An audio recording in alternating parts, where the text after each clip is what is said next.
Mereka membuangku seperti barang rusak di tengah hujan deras 2 tahun lalu. Hari ini aku duduk tenang di ruang tunggu rumah sakit yang sama. Dengan rahasia kecil berdetak di dalam perutku. Karma tidak pernah terlambat. Ia hanya menunggu giliran. Dan hari ini, di tempat ini, Kesombongan mantan suamiku dan ibu mertuaku akan runtuh sampai ke akarnya. namaku Larasati. Orang memanggilku Laras. Bau antiseptik yang dingin memenuhi udara. Aku mengenalinya dengan baik. Aku menyusuri lorong rumah sakit ibu dan anak cahaya bunda di kawasan Menteng. Lantainya mengkilap, memantulkan lampu. Tanganku mengusap pelan perutku yang masih tersembunyi di balik mantel longgar. Di dalam sana ada kehidupan, detak kecil yang berdenyut bersama detakku sendiri. Usia kandunganku baru 12 minggu, tapi rasanya seperti seluruh hidupku berputar di titik ini. Aku melirik jam di pergelangan tanganku. Pukul 10 pagi, Suamiku, Dokter Arya, menggenggam tanganku sebelum masuk ke ruang operasi pagi ini. Dia bilang akan menyusul begitu jadwalnya selesai. 2 tahun lalu, aku tidak punya siapa-siapa di ruang seperti ini. Sekarang, aku punya seseorang yang menungguku pulang. Aku menarik napas panjang. Lalu aku melihat mereka di seberang lorong. Duduk 2 sosok yang paling ingin kulupakan. Mantan suamiku, Pramana, dan ibunya, Bu Sundari. Mereka belum melihatku. Pramana menunduk menatap ponselnya. Wajahnya lebih kurus dari yang kuingat. Bu Sundari duduk tegak dengan dagu terangkat. Tas bermerek tiruan tergantung di lengannya. Aku tidak menghindar. Aku juga tidak menunduk. Aku menegakkan punggungku dan berjalan tenang ke kursi tunggu. Aku bukan lagi Laras yang dulu. Bukan menantu yang bisa mereka injak sesuka hati. Bu Sundari mengangkat wajahnya. Matanya membesar saat mengenaliku. Sebelum aku menjelaskan bagaimana semua ini bisa terjadi, izinkan aku membawa kalian kembali ke awal. Kalian akan mengerti kenapa hari ini terasa begitu manis. Selamat datang di kanal ini. Jika kalian percaya bahwa kebenaran selalu menemukan jalannya, temani aku sampai akhir cerita. 2 tahun lalu, aku menikah dengan Pramana penuh harapan. Aku seorang akuntan di sebuah firma di kawasan Sudirman. Sudah 7 tahun aku membangun karirku sendiri, batu demi batu, tanpa bantuan siapapun. Aku tumbuh dari keluarga sederhana. Ayahku sudah meninggal sejak aku kuliah. Ibuku berjuang membesarkanku seorang diri. Aku belajar sejak muda bahwa hidup tidak memberi apa-apa secara gratis. Karena itu, Setiap rupiah yang kupunya, kuperoleh dengan kerja keras. Dan setiap aset yang kumiliki, kucatat atas namaku sendiri. Itu kebiasaan seorang akuntan yang tidak pernah kutinggalkan. Pramana bekerja di perusahaan keluarga yang sebenarnya tidak terlalu besar. Tapi keluarganya gemar berlagak seolah mereka orang penting. Saat kami berkenalan, Pramana tampak sopan dan dewasa. Dia mengejarku dengan sabar. Aku pikir aku menemukan laki-laki yang tenang dan bisa diandalkan. Aku tidak tahu bahwa ketenangan itu sebenarnya adalah kelemahan. Kemampuan untuk diam dan tidak pernah membela apa yang benar. Sejak hari pertama, Bu Sundari sudah tidak menyukaiku. Bukan karena aku kurang, justru karena aku terlalu mandiri untuk dikendalikan. Dia terbiasa mengatur hidup anaknya sepenuhnya. Dan aku, perempuan yang punya penghasilan sendiri dan pendapat sendiri, adalah ancaman bagi kendalinya. Rumah tempat kami tinggal di kawasan Bintaro itu, kubeli dengan tabungan dan kredit atas namaku sendiri. Aku yang membayar uang mukanya. Aku yang membayar cicilannya setiap bulan dari gajiku. Pramana waktu itu setuju saja. Penghasilannya tidak menentu. Jadi masuk akal kalau rumah itu atas namaku. Tapi Bu Sundari selalu berkata di depan tamu, bahwa rumah itu pemberian keluarga Pramana. Dia bercerita seolah anaknya yang membelikan rumah mewah untuk istrinya. Aku diam saja. Aku pikir untuk apa ribut soal gengsi. Yang penting, aku tahu kebenarannya. dan dokumennya jelas. Aku tidak tahu bahwa diamku akan mereka anggap sebagai kelemahan, bahwa kesabaranku akan mereka baca sebagai izin untuk menginjakku lebih dalam. Bulan-bulan pertama pernikahan berjalan biasa saja. Ada pertengkaran kecil, tapi masih dalam batas wajar. Lalu, pertanyaan itu mulai datang. Awalnya halus, lama-lama menusuk. Kapan punya anak? Sudah isi belum? Jangan-jangan ada yang tidak beres dengan kalian. Setiap kali Bu Sundari berkunjung, kalimat itu meluncur seperti jarum yang ditusukkan berulang kali ke tempat yang sama. Aku mencoba sabar. Kami baru menikah beberapa bulan. Tidak ada yang salah dengan menunggu. Banyak pasangan butuh waktu, tapi setahun berlalu dan perutku masih datar. Bu Sundari mulai bicara lebih kasar. Dia tidak lagi bertanya. Dia menyimpulkan. Dia bilang, aku menantu yang tidak berguna. Perempuan yang tidak bisa memberi keturunan untuk keluarganya. Aku menatap Pramana setiap kali itu terjadi. Menunggu dia membelaku. Menunggu dia berkata, Bu, jangan begitu pada istriku. Tapi Pramana hanya menunduk. Dia tidak pernah membela. Tidak sekalipun dalam setahun itu. Saat itu, aku belum tahu kenapa dia begitu. Aku pikir dia hanya laki-laki lemah yang takut pada ibunya. Aku tidak tahu bahwa dia menyimpan rahasia yang jauh lebih besar. Adik iparku, Wulan, paling rajin menambah minyak ke api. Wulan lebih muda dariku, belum menikah. Dan selalu merasa keluarga ini miliknya seorang. Sejak aku menikah dengan kakaknya, Wulan menganggapku penyusup, orang asing yang mengambil perhatian ibunya dan kakaknya. Dia sering berbisik pada ibunya. Suaranya sengaja dibuat agar aku mendengar. Kak Laras itu mandul. Ma, lihat saja. 2 tahun lagi juga tidak akan hamil. Perempuan karir memang begitu. Aku menggenggam gelas di tanganku sampai buku jariku memutih. Tapi aku tidak menjawab. Wulan juga punya kebiasaan lain. Setiap kali aku memasak, dia akan mencicipi, lalu mengerutkan hidung. Hambar. Pantas, Mas Pramana kurus. Masakan istrinya tidak enak. Setiap kali aku membeli sesuatu untuk rumah, dia akan berkomentar, boros sekali. Untung uang Mas Pramana banyak.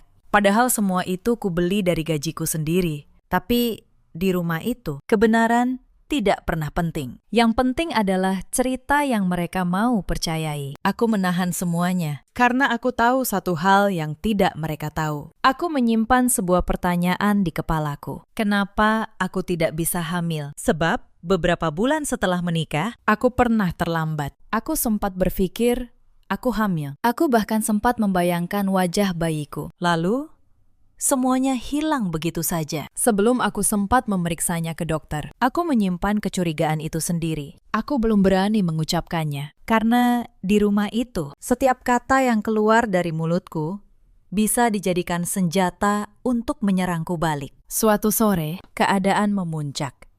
Bu Sundari datang membawa seorang dukun beranak dari kampung. Dia menyuruh perempuan tua itu meraba perutku dan bergumam macam-macam dalam bahasa yang tidak kumengerti. Aku duduk diam, menahan rasa risih, karena tidak ingin membuat keributan. Lalu dukun itu menyimpulkan di depan semua orang, rahimku dingin. Aku tidak akan pernah punya anak, kecuali, katanya, aku menjalani ritual tertentu yang tentu saja butuh biaya. Aku hampir tertawa, tapi aku menahan diri. Aku berdiri dan berkata pelan, Bu, kalau memang ingin tahu yang sebenarnya, ayo kita periksa ke dokter. Berdua, saya dan Mas Pramana. Bukan ke dukun, tapi ke dokter spesialis. Ruangan langsung hening. Wulan tertawa sinis. Untuk apa Mas Pramana diperiksa? Yang tidak bisa hamil kan kamu, Kak. Jelas-jelas masalahnya di kamu. Aku menatap Pramana lagi. Dan untuk pertama kalinya, aku melihat sesuatu di matanya. Bukan marah. Bukan bingung, ketakutan. Matanya melebar sedikit, lalu cepat-cepat dia mengalihkan pandangan. Seperti orang yang punya rahasia dan takut ketahuan. Saat itu aku belum mengerti artinya, tapi gambar itu tersimpan rapat di kepalaku. Dan aku tidak akan pernah melupakannya. Malam itu aku mengusulkan sesuatu yang sederhana pada Pramana. Saat hanya ada kami berdua di kamar. Mas, besok kita ke klinik. Tes bersama. Kalau memang masalahnya pada saya akan terima dengan lapang dada. Tapi kita harus tahu pasti, ini soal masa depan kita. Pramana menjawab cepat. Terlalu cepat. Tidak usah. Ngapain buang-buang uang untuk tes yang tidak perlu? Aku terdiam. Tes analisis sperma di klinik harganya tidak sampai Rp500.000. Sementara untuk resepsi pernikahan kami dulu, keluarganya rela menghabiskan ratusan juta demi gengsi. demi dilihat tetangga, demi pamer.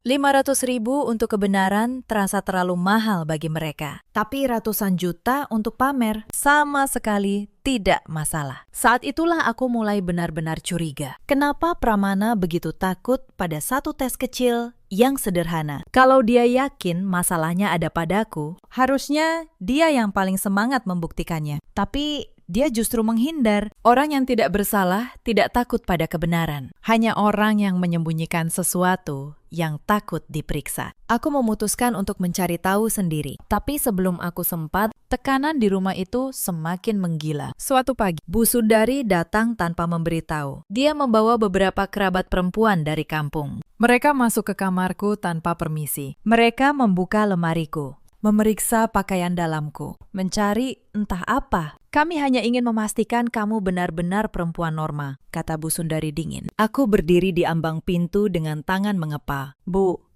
ini kamar saya. Tolong hormati privasi saya. Bu Sundari menatapku dengan jijik. Kamar, ini rumah keluarga kami. Kamu cuma menumpang. Aku ingin tertawa pahit. Rumah ini kubeli dengan tabunganku sendiri. Tapi aku menahan diri. Belum waktunya. Hari berikutnya, Wulan memulai babak baru. Dia menyebar cerita ke seluruh kerabat bahwa aku sering keluar malam diam-diam. Itu bohong total. Aku pulang kerja jam 7, lalu langsung di rumah. Tapi gosip itu menyebar cepat. Beberapa kerabat mulai menatapku seolah aku perempuan tidak benar. Aku mencoba menjelaskan pada Pramana, tapi dia hanya berkata, "Sudah, jangan diladeni. Nanti juga reda sendiri." Dia tidak pernah membelaku. Tidak sekalipun. Puncaknya datang di hari ulang tahun Bu Sundari. Di depan semua tamu, dia berdiri dan mengumumkan bahwa dia berdoa agar Tuhan segera mengganti menantunya dengan yang lebih subur. Semua orang tertawa. Aku berdiri di sudut ruangan, memegang nampan. Seperti pembantu di rumahku sendiri. Malam itu, untuk pertama kalinya, aku benar-benar memutuskan. Aku tidak akan bertahan demi pernikahan yang sudah lama mati ini. Aku hanya butuh satu bukti. Dan beberapa hari kemudian, takdir memberikannya padaku. Inilah awal dari semuanya. Dan kalian belum tahu seberapa dalam kebohongan mereka.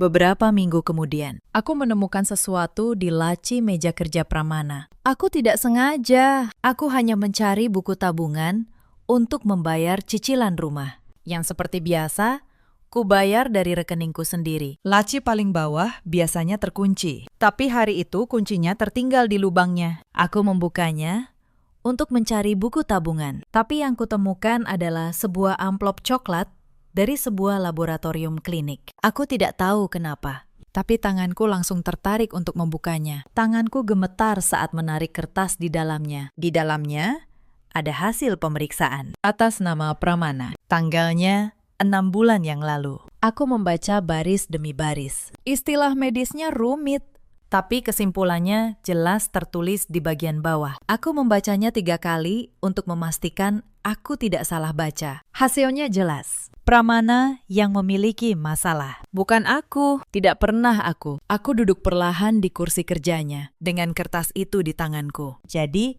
ini jawabannya. Selama setahun lebih, aku dihina, dikaci. Disebut perempuan tidak berguna. Padahal, jawabannya ada di sini, di laci ini, di rumah ini. Selama berbulan-bulan, Pramana membiarkan ibunya menghinaku sebagai perempuan mandul. Padahal dia sudah memegang kebenaran ini di lacinya sendiri. Dia diam saat ibunya membawa dukun. Dia diam saat adiknya menertawakanku. Dia diam saat aku menatapnya meminta pembelaan. Dia diam demi melindungi harga dirinya sendiri sebagai laki-laki. Aku duduk lama sekali di kursi itu. Aku tidak menangis. Aku hanya merasa sangat dingin, seperti ada es yang mengalir di dadaku. Lalu, sesuatu di dalam diriku berubah. Sebuah keputusan terbentuk, tenang dan jernih. Aku tidak akan meledak. Aku tidak akan berteriak.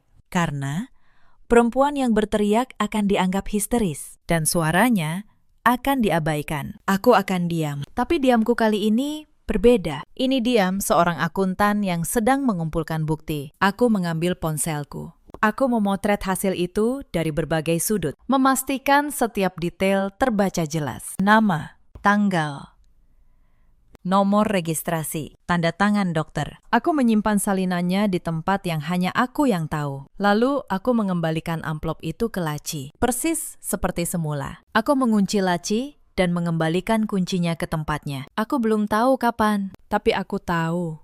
Suatu hari kertas ini akan menjadi kunci dari segalanya. Aku memutuskan untuk diam dulu. Aku ingin melihat seberapa jauh mereka berani melangkah. Dan aku ingin tahu apakah Pramana, suamiku, akan punya keberanian untuk mengatakan yang sebenarnya. Atau akan terus bersembunyi di balik kebohongan ibunya. Aku memberinya waktu. Diam-diam, aku berharap dia akan memilih jujur. Tapi mereka melangkah jauh lebih jauh dari yang kubayangkan. Seminggu kemudian, Bu Sundari mengadakan acara keluarga di rumah kami. Rumah yang kubeli dengan keringatku sendiri. Dia mengumpulkan semua kerabat. Paman, bibi, sepupu Pramana dari kampung. Belasan orang memenuhi ruang tamu. Aku menyiapkan teh dan kue untuk mereka. Seperti tuan rumah yang baik. Aku pikir itu acara silaturahmi biasa. Ternyata itu sebuah sidang, dan aku adalah terdakwanya. Setelah semua orang duduk, Bu Sundari berdiri di tengah ruangan. Wajahnya serius, seperti hakim yang akan membacakan vonis. Keluarga, katanya lantang. Kita berkumpul hari ini untuk membahas masalah serius. Sudah 2 tahun Pramana menikah, tapi belum ada tanda-tanda keturunan. Semua mata menoleh padaku. Kita semua tahu siapa penyebabnya, lanjut Bu Sundari. Menantu saya ini tidak bisa memberi keturunan, dan keluarga kita butuh penerus. Aku berdiri di sudut ruangan, memegang nampan kosong. Wajahku panas. Tapi aku tetap diam. Seorang bibi tua berbisik, cukup keras untuk kudengar. Kasihan Pramana.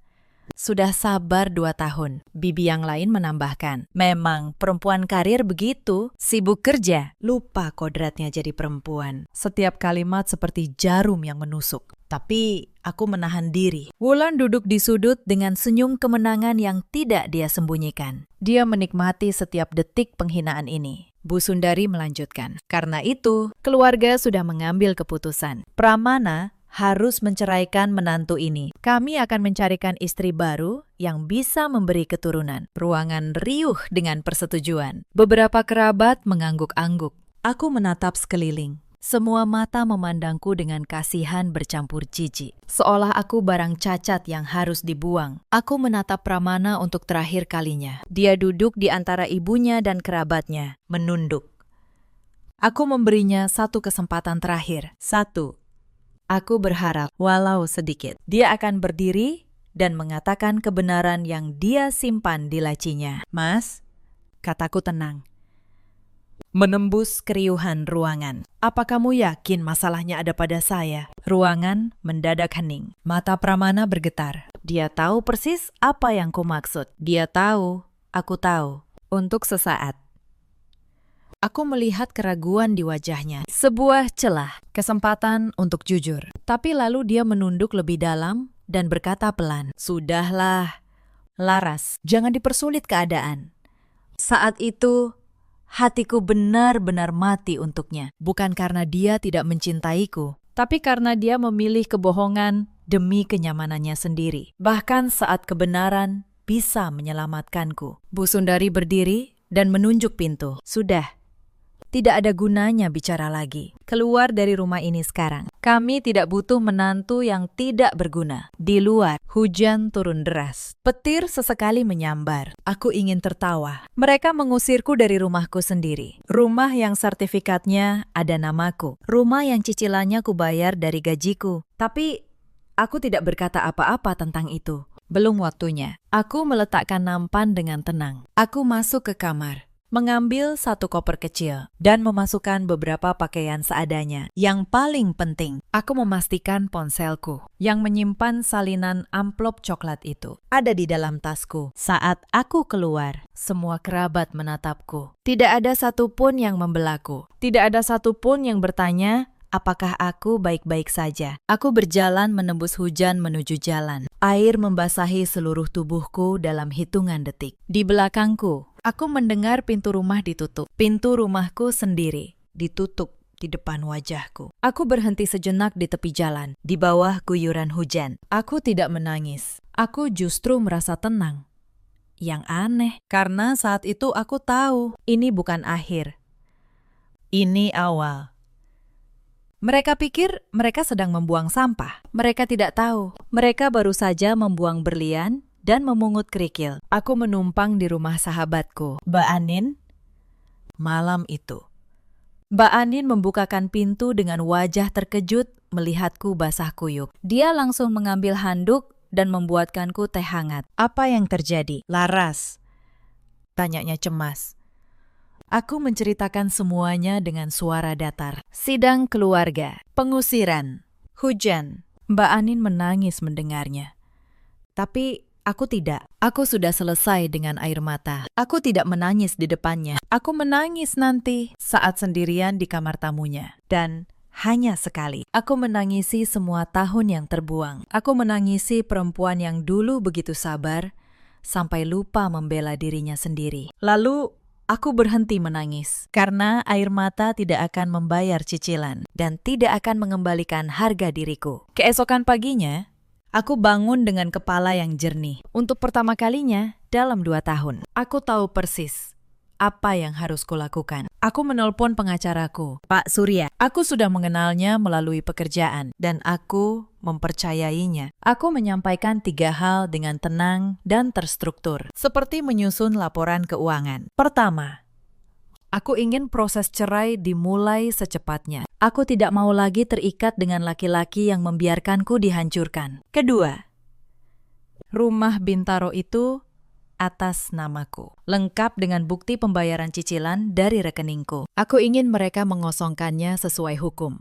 Ketiga, aku punya bukti tentang kondisi medis sebenarnya, bukan untuk kupublikasikan sembarangan, tapi untuk melindungi diriku jika mereka mencoba memutarbalikkan fakta. Pak Surya terdiam sebentar di ujung telepon. Lalu dia berkata, Bu Laras, dengan dokumen-dokumen ini, posisi Anda sangat kuat. Mereka tidak punya dasar apapun. Hari itu juga, surat pemberitahuan resmi disiapkan dan dikirim ke rumah Bintaro. Isinya sederhana dan tegas. Rumah itu milik sah Larasati. Dibuktikan dengan sertifikat dan riwayat pembayaran. Penghuni lain diminta mengosongkannya dalam tempo yang ditentukan hukum. Reaksi mereka tidak butuh waktu lama. Bu Sundari menelpon dengan suara meledak-ledak. Dia memakiku. Dia menuduhku merebut rumah keluarga.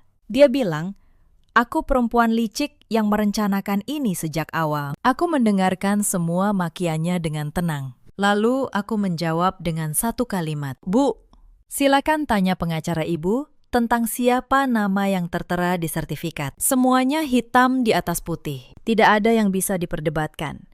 Telepon ditutup dengan kasar dari seberang sana. Aku meletakkan ponselku dan menarik napas panjang. Untuk pertama kalinya dalam 2 tahun, aku merasa bisa bernapas dengan lega. Beban yang selama ini menghimpit dadaku perlahan terangkat. Aku bukan lagi menantu yang bisa diusir di tengah hujan. Aku adalah Larasati, pemilik sah atas hidupku sendiri. Malam itu, aku duduk lama di kamar tamu Mbak Anin. Aku membuka ponselku dan menatap foto hasil tes yang kusimpan 2 tahun lalu. Aku tidak akan menggunakannya untuk balas dendam yang murahan. Aku tidak akan menyebarkannya ke media sosial seperti yang mungkin dilakukan orang lain. Bukti ini terlalu berharga untuk dihambur-hamburkan karena emosi sesaat. Aku akan menyimpannya sampai datang waktu yang tepat, sampai kebenaran benar-benar dibutuhkan untuk berbicara. Aku belajar satu hal penting dari pekerjaanku sebagai akuntan. Angka tidak pernah berbohong, dan dokumen yang benar selalu menang pada akhirnya. Yang dibutuhkan hanya kesabaran untuk menunggu momen yang tepat. Aku menutup ponselku dan tidur dengan tenang. Untuk pertama kalinya dalam waktu yang sangat lama, aku menyewa apartemen kecil di dekat kantor. Aku kembali fokus pada karirku. Hari-hari pertama setelah perceraian itu berat. Bukan karena aku merindukan Pramana, tapi karena aku harus belajar mempercayai diriku sendiri lagi. Selama 2 tahun, aku dibuat percaya bahwa aku kurang, bahwa aku tidak cukup, bahwa ada yang salah denganku. Butuh waktu untuk menghapus suara-suara itu dari kepalaku. Tapi pekerjaan menyelamatkanku. Aku menenggelamkan diri dalam angka-angka, laporan, dan klien. Ternyata jauh dari rumah, penuh racun itu. Hidupku justru mekar. Dalam setahun, aku dipromosikan menjadi kepala keuangan. Atasanku bilang, dia tidak pernah melihat orang sefokus aku. Aku tersenyum dalam hati. Mereka tidak tahu. Fokus itu lahir dari luka yang harus kusembuhkan dengan kerja. Aku mulai mengelola tabungan dan investasiku dengan serius. Setiap rupiah, kucatat. Setiap keputusan keuangan, kupikirkan matang. Lalu aku membuka usaha kecil di sela waktu. Sebuah firma konsultan pembukuan untuk usaha kecil dan menengah. Banyak pemilik toko dan usaha keluarga yang kesulitan mengatur keuangan mereka. Aku membantu mereka. Dari mulut ke mulut, kliennya bertambah. Dalam waktu kurang dari 2 tahun, firma kecilku punya beberapa karyawan. Aku yang dulu disebut tidak berguna, ternyata berguna bagi banyak orang. Aku tidak lagi punya waktu untuk memikirkan mereka. Tapi kabar tentang mereka tetap sampai kepadaku. Dibawa kerabat yang masih bersimpati padaku setelah menceraikanku. Pramana dan keluarganya buru-buru mencari pengganti. Wulan mengenalkan seorang perempuan pada kakaknya. Perempuan itu, kata mereka, pasti subur, pasti bisa memberi keturunan. Mereka menikah hanya beberapa bulan setelah aku pergi. Seolah 2 tahun pernikahan kami tidak pernah berarti apa-apa. Bu Sundari menggelar pesta besar, lagi-lagi demi gengsi. Dia ingin menunjukkan pada semua orang bahwa keluarganya baik-baik saja, bahwa membuangku adalah keputusan yang benar. Hutang di sana-sini hanya untuk pamer di hadapan tetangga. Aku mendengar semua itu, dan aku hanya tersenyum. Karena aku tahu satu hal yang mereka pura-pura lupakan. Amplop coklat itu masih tersimpan, dan kebenaran tidak akan hilang hanya karena mereka menutup mata. Sebulan, 2 bulan, setahun. Istri baru Pramana juga tidak kunjung hamil, dan kali ini tidak ada menantu lain untuk disalahkan. Tekanan mulai berbalik ke dalam rumah itu sendiri. Aku mendengar dari kerabat lama bahwa rumah tangga Pramana mulai retak sejak bulan-bulan awal. Istri barunya, seorang perempuan bernama Maya, ternyata bukan tipe yang mudah ditekan. Setiap kali Bu Sundari menyinggung soal keturunan, Maya membalas dengan tajam. Suatu hari, Maya menuntut Pramana melakukan pemeriksaan bersama di klinik. Persis seperti yang dulu ku minta. Dan Pramana lagi-lagi menolak dengan alasan yang sama. Tidak perlu. Buang-buang uang.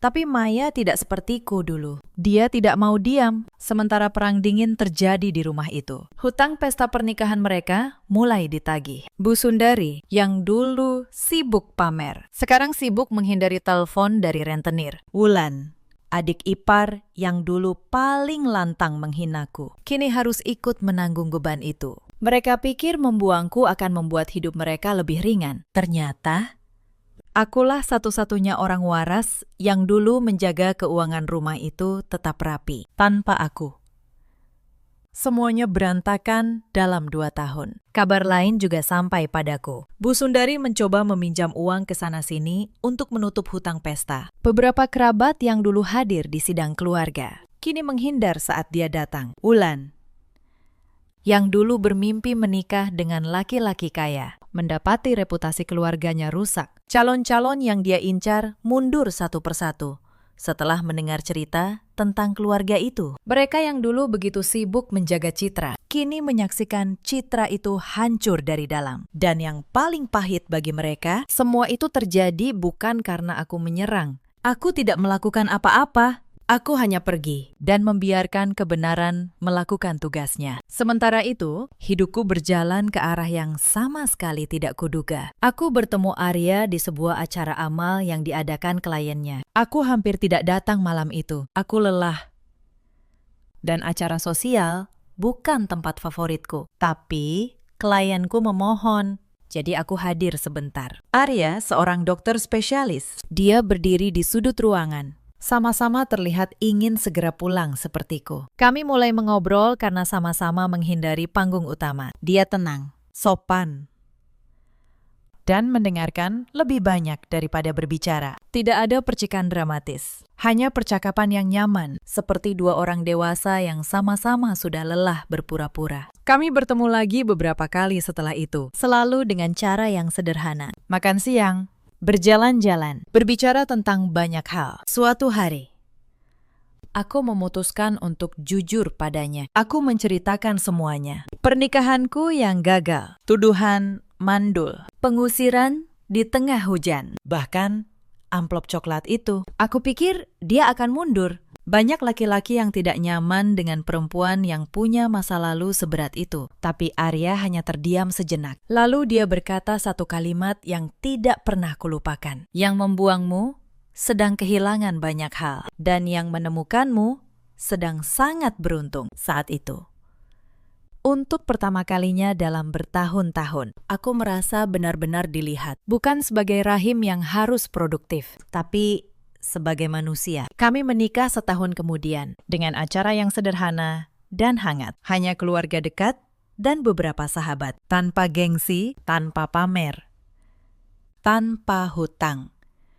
Mbak Anin, sahabat yang menampungku. Malam aku diusir dulu, menangis bahagia di pernikahanku. Dan beberapa bulan setelahnya, 2 garis itu muncul di alat tes. Aku menatap alat tes itu lama sekali, tidak percaya. Lalu, aku mengulanginya 2 kali, 3 kali. Hasilnya tetap sama. Aku hamil secara alami. Tanpa drama, tanpa tuduhan, tanpa harus membuktikan apapun pada siapapun. Ternyata, rahimku tidak pernah dingin. Yang dingin selama ini adalah hati orang-orang di sekitarku dulu. Arya menggenggam tanganku saat dokter mengonfirmasi kehamilanku. Matanya berkaca-kaca. "Terima kasih," bisiknya. "Bukan padaku, tapi pada Tuhan," kupikir. Dan disitulah aku menyadari sesuatu. Tuhan tidak menghukum mereka dengan tanganku. Tuhan hanya membiarkan kebenaran tumbuh perlahan. Sampai ia tidak bisa lagi disembunyikan. Karma bukan tentang aku membalas mereka. Karma adalah ketika setiap orang akhirnya menuai apa yang mereka tanam. Mereka menanam kebohongan. Aku menanam kesabaran yang tidak kuduga. Kebenaran itu akan terbuka justru hari ini, di ruang tunggu rumah sakit ini. Kembali ke pagi ini, Bu Sundari menatapku dengan mata membelalak. Dia menyenggol lengan Pramana. Itu Laras, desisnya. Pramana mengangkat wajahnya saat melihatku. Tubuhnya menegang. Aku duduk dengan tenang. Beberapa kursi dari mereka. Aku tidak menyapa. Aku hanya membuka majalah dan berpura-pura membaca. Bu Sundari tidak tahan. Dia bangkit dan menghampiriku. "Sedang apa kamu di sini?" tanyanya tajam. Persis kalimat yang dulu dia pakai untuk mengusirku. Aku mengangkat wajah dan tersenyum tipis. Memeriksakan kehamilan saya. "Bu, sudah 12 minggu. Wajah Bu Sundari berubah. "Kehamilan? Kamu hamil?" "Iya, Bu," jawabku tenang. Ternyata saya tidak pernah mandul. Wulan, yang ternyata ikut datang dan baru kembali dari toilet. Mendengar kalimat itu, wajahnya memerah. "Itu pasti bohong," katanya keras. "Atau itu anak dari laki-laki lain. Dasar perempuan murahan." Beberapa orang di ruang tunggu menoleh. Aku tidak naik darah. Aku justru semakin tenang. "Wulan," kataku, "saya menikah secara resmi dengan suami saya. Anak ini anak yang sah. Tapi terima kasih. Kamu baru saja mengingatkan saya pada satu pertanyaan lama." Aku menatap Pramana. "Mas, kamu sudah berapa lama menikah lagi?" "Hampir 2 tahun, kan?" "Sudah punya anak?" Wajah Pramana memucat. Ruangan menjadi sangat hening. Bu Sundari membentak. "Itu bukan urusanmu." Istri Pramana yang sekarang sedang berproses. "Beda dengan kamu yang memang mandul." Aku menarik napas. Inilah saatnya. Aku membuka tasku perlahan. Aku mengeluarkan sebuah map coklat. Tanganku tidak gemetar sama sekali. Aku sudah menunggu momen ini selama 2 tahun. "Bu, 2 tahun yang lalu, Ibu mengusir saya di tengah hujan karena menuduh saya mandul. Hari ini, saya ingin mengembalikan sesuatu yang sebenarnya milik keluarga ibu. Aku meletakkan selembar kertas di atas meja di antara kami. Itu salinan hasil tes Pramana. Tanggalnya jelas, 6 bulan sebelum dia menceraikanku. Silakan baca, Bu. Hasil ini sudah ada di tangan Mas Pramana, di laci mejanya, jauh sebelum ibu mengusir saya. Bu Sundari menyambar kertas itu. Matanya bergerak cepat membaca baris demi baris. Aku melihat wajahnya berubah dari sombong menjadi bingung, lalu menjadi pucat pasi. Ini palsu. Suaranya tercekat. Tidak palsu, Bu. Kataku tenang. Ada nama laboratoriumnya, ada nomor registrasinya, ada tanda tangan dokter penanggung jawabnya. Dan jika ibu masih ragu, kita bisa minta Mas Pramana melakukan tes ulang sekarang juga. Rumah sakit ini punya fasilitasnya. Hasil seperti ini tidak berubah dalam 2 tahun. Bu Sundari menatap anaknya. Pramana, ini bohong, kan? Katakan ini bohong. Pramana tidak menjawab.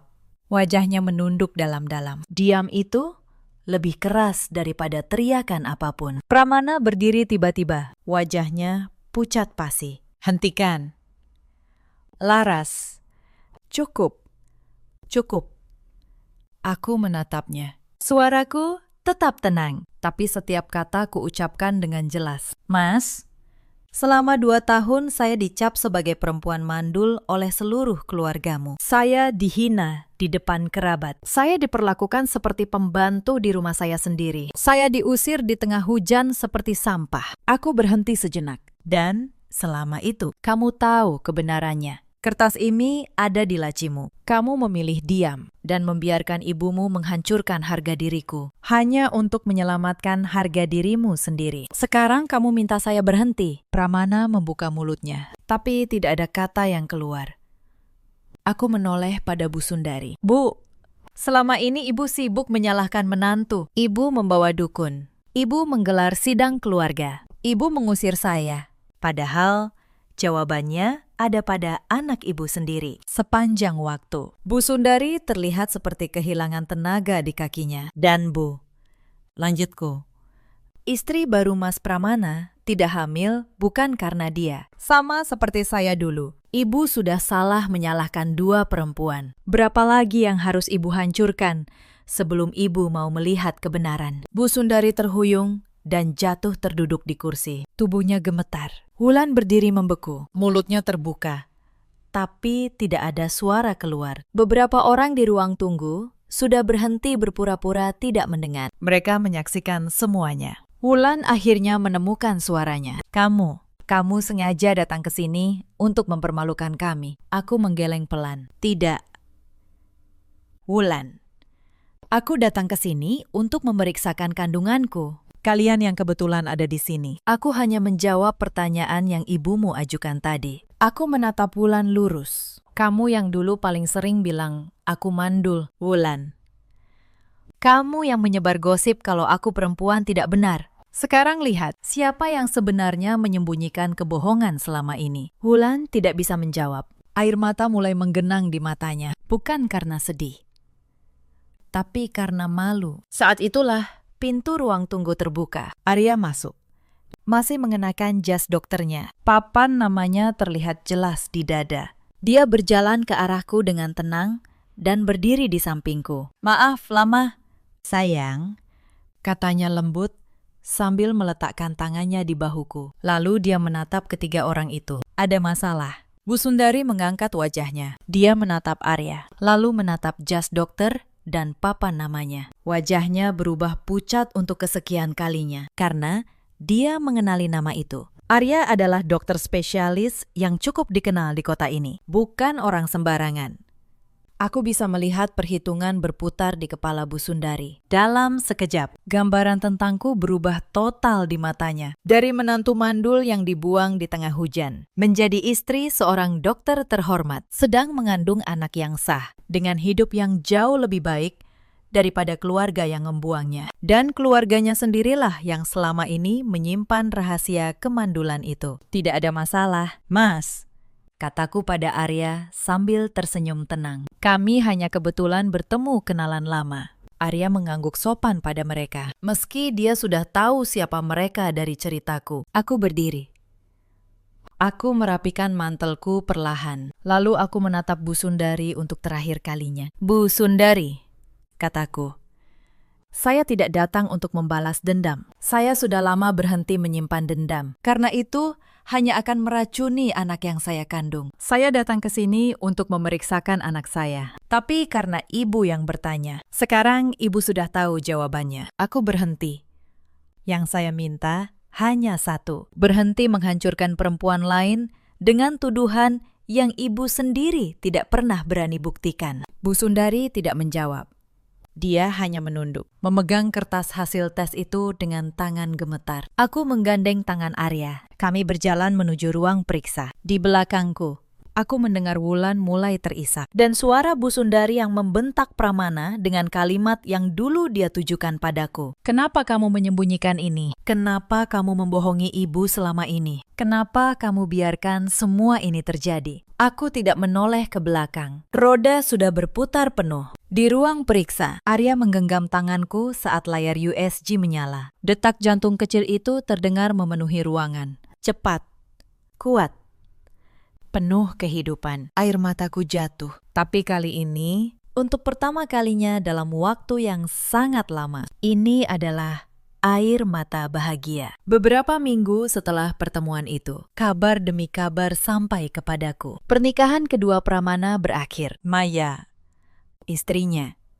menggugat cerai begitu tahu yang sebenarnya. Dia mendatangi laboratorium dan memaksa Pramana melakukan tes ulang di hadapannya. Hasilnya sama.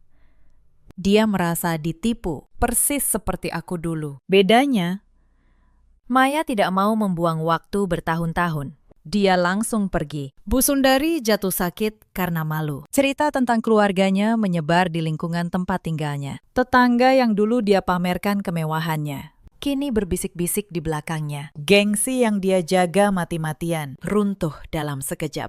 Wulan, yang selalu merasa keluarga itu miliknya, harus menghadapi kenyataan pahit. Hutang pesta pernikahan kakaknya yang belum lunas kini menjadi beban keluarga. Tidak ada lagi menantu kaya untuk dimintai bantuan. Tidak ada lagi akuntan yang menjaga keuangan rumah tetap rapi. Dan rumah Bintaro itu sudah lama kosong. Mereka mengosongkannya sesuai proses hukum. Setelah pengacaraku menunjukkan bahwa sertifikatnya memang atas namaku. Aku tidak menjualnya, aku menyewakannya pada sebuah keluarga muda yang baik. Uang sewanya aku tabung untuk pendidikan anakku kelak. Suatu hari, beberapa bulan setelah anakku lahir, Pramana datang ke kantorku. Sekretarisku memberitahuku ada tamu. Saat aku keluar, aku hampir tidak mengenalinya. Dia tampak jauh lebih tua dari usianya. Rambutnya mulai beruban, bahunya membungkuk. Dia berdiri di depan mejaku dan berkata pelan, "Laras, maafkan aku. Aku salah besar." Aku menatapnya cukup lama. Aku menunggu sesuatu muncul di dalam diriku. Marah, benci, dendam, atau bahkan kepuasan. Tapi tidak ada apa-apa. Hanya ketenangan. Mas Pramana, kataku akhirnya. Saya sudah memaafkan. Tapi bukan untuk Mas. Saya memaafkan untuk diri saya sendiri. Supaya saya bisa berjalan ringan tanpa beban kebencian. Dia mengangkat wajahnya. Mungkin berharap aku akan menawarkan sesuatu lebih. Tapi memaafkan bukan berarti melupakan. Lanjutku. Dan memaafkan tidak berarti kita kembali. Apa yang Mas hancurkan 2 tahun lalu tidak bisa dibangun ulang. Pramana terdiam. Lalu dia bertanya, suaranya nyaris berbisik. Apa kamu bahagia sekarang? Aku tersenyum tipis. Iya, Mas. Sangat bahagia, dan itu bukan karena saya membalas siapapun, tapi karena saya berhenti menunggu pengakuan dari orang yang tidak pernah berani jujur. Aku berdiri. Pulanglah, urus ibumu. Dia membutuhkanmu sekarang. Itu tanggung jawabmu, bukan tanggung jawab saya lagi. Pramana menunduk. Matanya basah. Lalu dia mengangguk pelan dan berbalik pergi. Aku menatap punggungnya yang menghilang di balik pintu. Untuk terakhir kalinya. Aku tidak merasa menang, aku hanya merasa, akhirnya, semuanya selesai. Malam itu aku pulang ke rumah yang hangat. Arya sudah menungguku dengan makan malam sederhana. Ikan goreng, sayur asem, dan sambal terasi. Aroma masakan rumah memenuhi udara. Anakku tertidur di ayunannya. Wajahnya damai. Tidak tahu apa-apa tentang badai yang pernah mendahuluinya. Aku duduk dan mengusap kepala kecilnya dengan lembut. Arya duduk di sampingku. Kami makan dalam diam yang nyaman. Bukan diam yang menekan seperti dulu, tapi diam dua orang yang merasa cukup. Cerita ini mengajarkan satu hal. Jangan pernah menghakimi seseorang tanpa kebenaran di tangan. Dan jangan pernah diam saat orang yang kau cintai dihancurkan. Hanya demi menyelamatkan harga dirimu sendiri. Karena diam di saat yang salah sama jahatnya dengan tindakan yang salah. Di luar sana, ada banyak perempuan yang pernah berada di posisiku dulu. Dituduh, direndahkan, dibuang.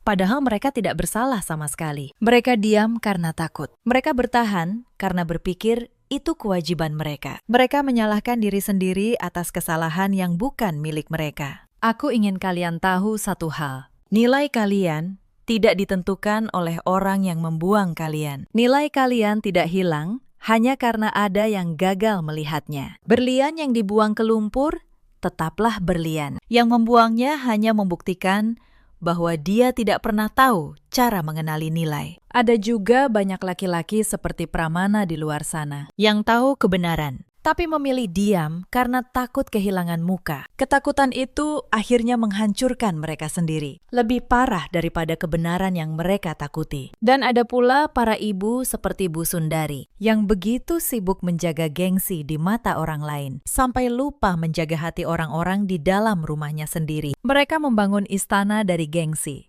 lalu menyaksikannya runtuh karena kebohongan yang mereka pelihara. Hari ini, aku bahagia, bukan karena mereka jatuh. Aku tidak pernah benar-benar menikmati kejatuhan siapapun. Aku bahagia karena aku berhasil bangkit dan menemukan hidup yang jauh lebih layak daripada yang pernah mereka berikan padaku. Dalam hidup, kita selalu punya pilihan, membalas dengan kebencian atau berjalan maju dengan kepala tegak dan hati yang sembuh. Aku memilih berjalan maju dan ternyata di depan sana ada masa depan yang jauh lebih cerah dari yang pernah kubayangkan. Jika kalian sedang berada di tengah badai seperti aku dulu, percayalah.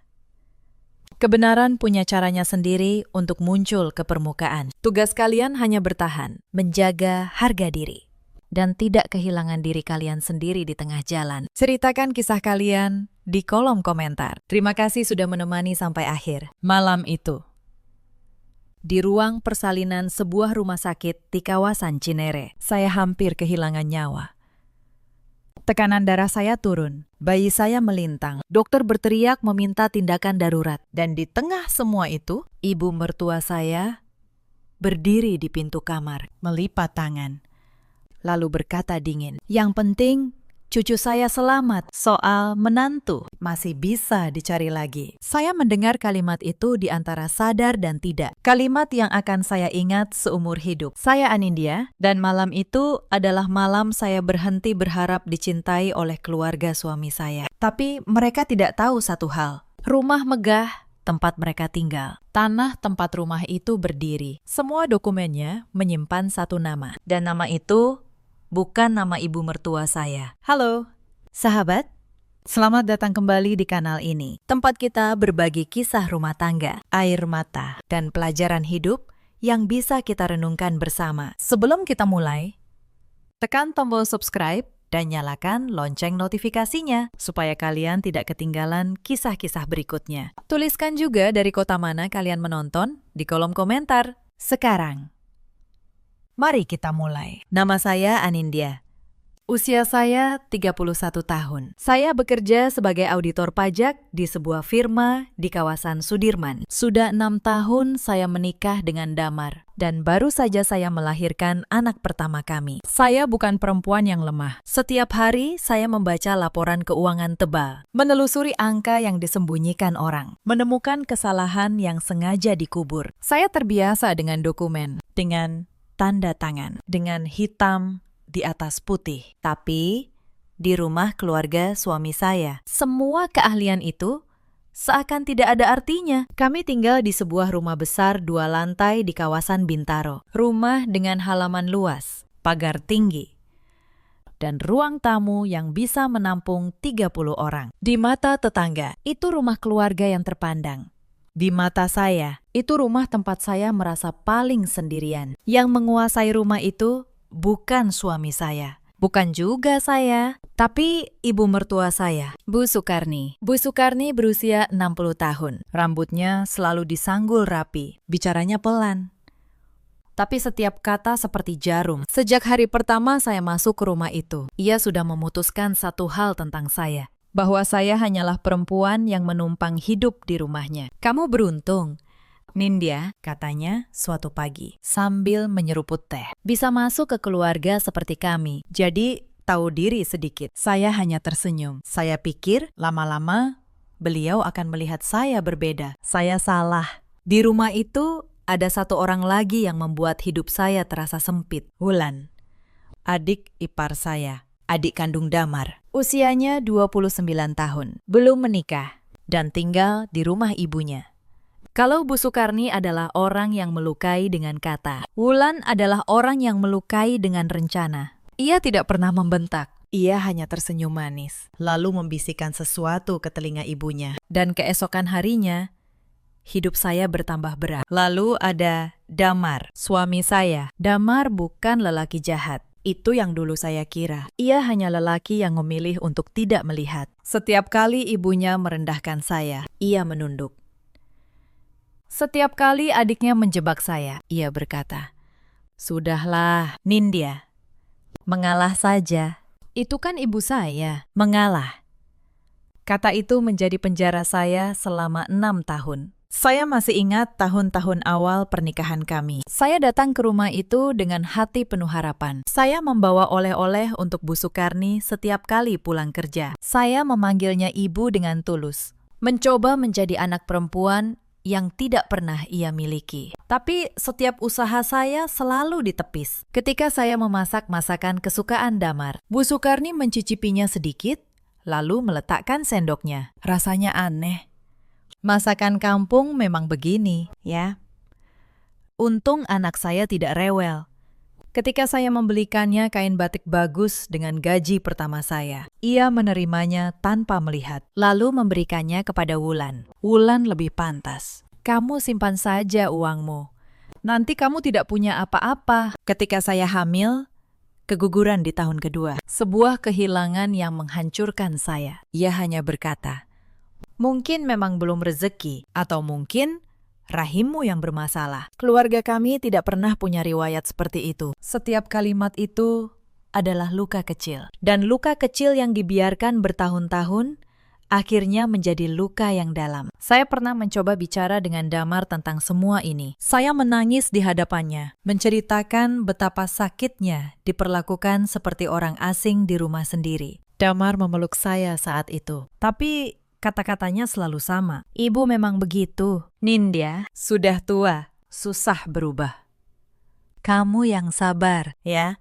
Demi aku, selalu demi dia. Tidak pernah ada yang bertanya, bagaimana dengan saya? Saya menelan semuanya. Saya pikir cinta adalah tentang berkorban. Saya tidak tahu bahwa ada batas, di mana pengorbanan berhenti menjadi cinta, dan mulai menjadi penghancuran diri. Saya menjadi semakin diam, semakin kecil.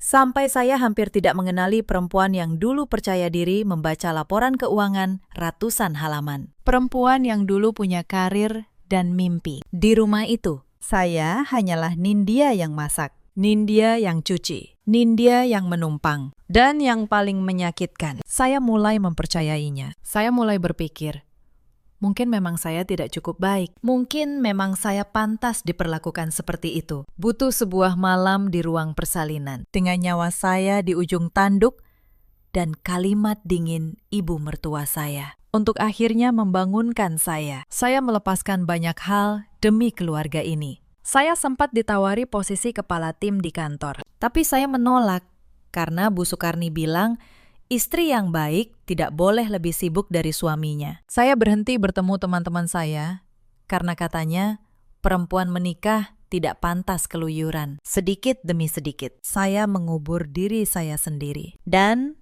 di rumah itu, saya mengerjakan segalanya. Memasak untuk seisi rumah sejak subuh. Mencuci, menyetrika, membersihkan 2 lantai. Mbak Rumi, pembantu yang sudah lama bekerja di rumah itu, sering memandang saya dengan iba. Mbak Nindya istirahat saja. Bisiknya suatu kali. Biar saya yang kerjakan. Tidak apa-apa, Mbak, jawab saya.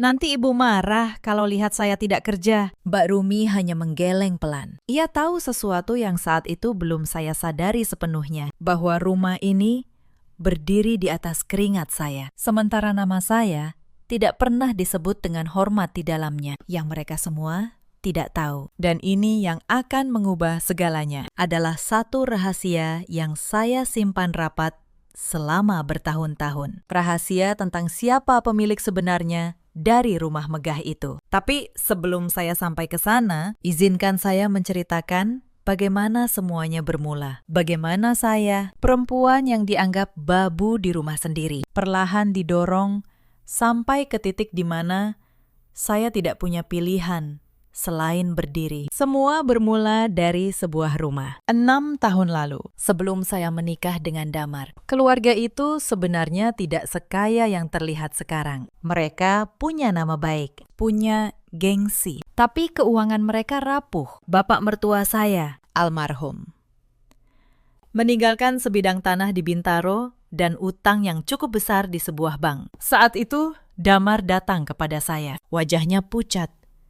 Ia bilang tanah peninggalan ayahnya akan disita kalau utang itu tidak segera dilunasi. Ia memohon bantuan saya. Saya masih ingat malam itu. Kami duduk di sebuah kedai kopi kecil. Damar menggenggam tangan saya. Matanya berkaca-kaca. Mindya, aku tidak tahu harus minta tolong ke siapa lagi, katanya. Kalau tanah itu hilang, ibuku akan hancur. Itu satu-satunya peninggalan ayahku. Aku berjanji, kalau kamu menolongku, aku akan menjagamu seumur hidupku. Keluargaku akan menganggapmu seperti anak sendiri. Janji itu.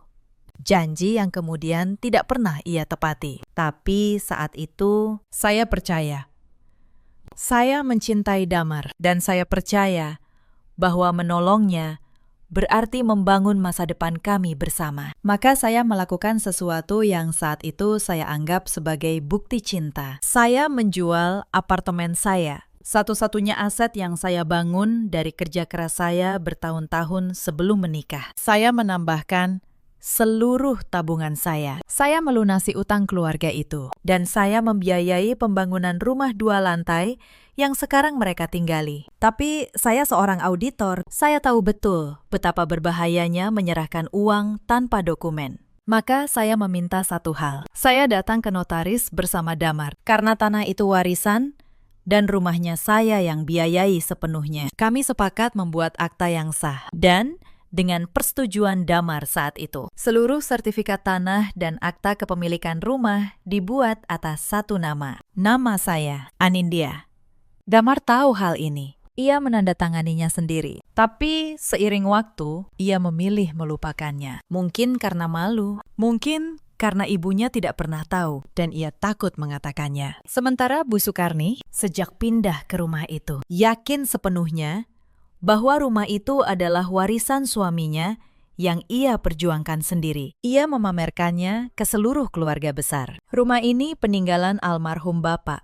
Katanya bangga di setiap acara. Saya yang menjaganya. Saya tidak pernah membantah. Saya menyimpan dokumen-dokumen itu rapi di sebuah brankas kecil di kamar saya. Lalu, salinannya saya titipkan kepada Pak Tirta, notaris yang dulu mengurus semuanya. Saya pikir, selama keluarga ini menerima saya, dokumen itu tidak perlu pernah dibicarakan. Saya benar-benar tidak ingin menggunakannya. Saya hanya ingin dianggap sebagai bagian dari keluarga. Tapi Bu Sukarni dan Wulan punya rencana lain. Semua memburuk ketika saya hamil. Seharusnya itu kabar bahagia. Tapi di rumah itu, kehamilan saya justru membuka babak baru penderitaan. Akhirnya kamu berguna juga, kata Bu Sukarni saat tahu saya mengandung. Setidaknya kamu bisa memberi keturunan untuk anak saya. Bukan ucapan selamat, bukan pelukan, Hanya penilaian, seakan saya mesin selama kehamilan. Beban saya tidak berkurang sedikit pun. Bu Sukarni tetap meminta saya memasak untuk seluruh keluarga setiap hari, mengangkat panci besar, mengepel lantai. Saat saya mengeluh pusing di bulan ke-8, ia hanya berkata, "Dulu saya hamil sambil mencangkul di sawah. Kamu cuma masak saja sudah mengeluh." Wulan menambahkan, racunnya sendiri. Ia mulai membisikkan hal-hal kepada ibunya, bahwa saya boros, bahwa saya menghabiskan uang damar, bahwa setelah punya anak, saya pasti akan menuntut warisan. Saya mendengar semua itu dari balik pintu suatu malam. Suara Wulan pelan tapi jelas. "Bu, hati-hati sama Nindya. Kalau dia sudah punya anak, dia bisa minta bagian rumah ini. Lebih baik kita siapkan dari sekarang." "Siapkan apa?" tanya Bu Sukarni. "Surat. Bu pernah bilang mau hibahkan rumah ini ke aku, kan? Kita urus saja diam-diam. Suruh Mas Damar tanda tangan. Nindya tidak usah tahu." Saya berdiri di balik pintu itu dengan tangan dingin. Mereka berencana memindahkan kepemilikan rumah. Rumah yang dokumennya atas nama saya sendiri, ke tangan Wulan. Tanpa saya tahu, saya tidak berkata apa-apa malam itu. Saya kembali ke kamar, duduk di tepi ranjang. Dan untuk pertama kalinya, saya merasakan sesuatu yang dingin tumbuh di dada saya. Bukan lagi kesedihan, sesuatu yang lebih tenang, lebih sabar. Saya memutuskan untuk diam, untuk melihat, untuk membiarkan mereka berjalan sampai ujung rencana mereka sendiri. Sebagai auditor, saya tahu satu hal. Orang yang berbuat curang selalu meninggalkan jejak. Dan saya hanya perlu menunggu mereka membuat jejak itu cukup banyak. Bayi saya lahir di malam yang saya ceritakan di awal tadi. Setelah dokter berhasil menyelamatkan kami berdua, saya terbaring lemah selama 3 hari di rumah sakit. Selama 3 hari itu, Bu Sukarni datang 1 kali. Bukan untuk menjenguk saya, tapi untuk menggendong cucunya. Lalu pergi tanpa menoleh ke arah saya sama sekali. Damar sibuk dengan pekerjaannya. Yang menemani saya hanya Mbak Rumi, yang diam-diam datang membawakan bubur dan air hangat. Saat saya pulang, saya membawa pulang anak saya dengan tubuh yang masih sakit. Saya membayangkan setidaknya akan ada kehangatan di rumah. Saya salah lagi. Begitu saya tiba, saya naik ke lantai 2, ke kamar saya dan Damar. Saya mencoba membuka pintu. Tidak bisa. Kuncinya sudah diganti. Saya turun, bertanya kepada Bu Sukarni. Ia sedang duduk di ruang tamu, menggendong cucunya, seakan itu miliknya seorang.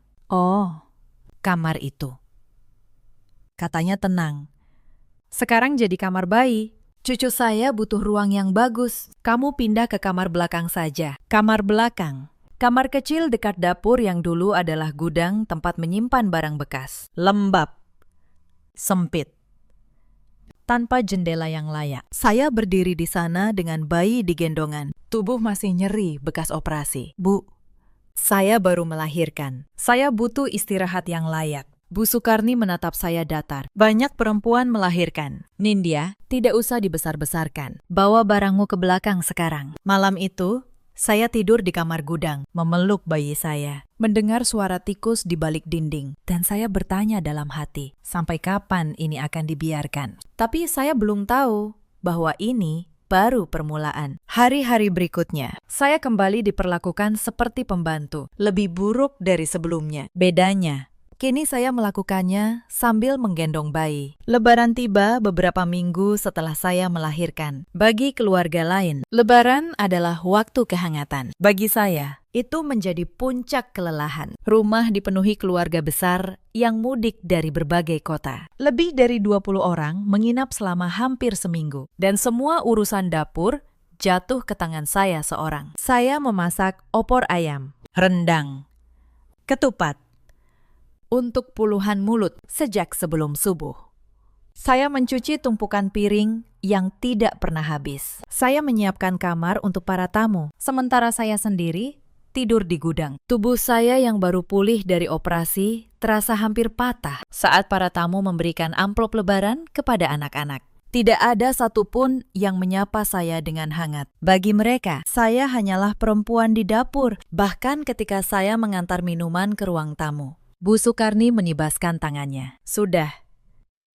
Taruh saja. Jangan lama-lama di sini, nanti tamu tidak nyaman. Tidak nyaman. Kehadiran saya membuat tamu tidak nyaman. Di rumah yang dokumennya atas nama saya sendiri. Malam takbiran. Ketika semua orang berkumpul, menikmati kebersamaan. Saya berdiri sendirian di dapur, mencuci panci terakhir. Mendengar takbir berkumandang dari masjid di kejauhan. Air mata saya jatuh ke dalam air cucian. Tapi saya menghapusnya cepat-cepat karena saya tahu menangis tidak akan mengubah apapun. Yang akan mengubah segalanya adalah sesuatu yang sudah saya simpan rapat selama bertahun-tahun. Setelah lebaran-lebaran usai dan para tamu pulang, hidup saya tidak menjadi lebih ringan. Pagi-pagi sekali, saya sudah harus memasak untuk seisi rumah. Wulan yang tidak bekerja, hanya duduk di meja makan, menunggu dilayani. Suatu pagi ia menatap piring di depannya, lalu mendorongnya menjauh. Telurnya keasinan, katanya. Masa istri auditor masak telur saja tidak bisa? Pantas karirmu dulu tidak kemana-mana. Saya tidak menjawab. Saya hanya mengambil piring itu dan memasak ulang. Di belakang saya dengar Wulan dan ibunya tertawa kecil. Suatu siang, saat saya sedang menyusui anak saya di kamar belakang, Bu Sukarni masuk tanpa mengetuk. Ia merebut bayi itu dari pelukan saya. Sini, biar cucu saya yang urus. Air susu kamu mungkin tidak bagus, katanya.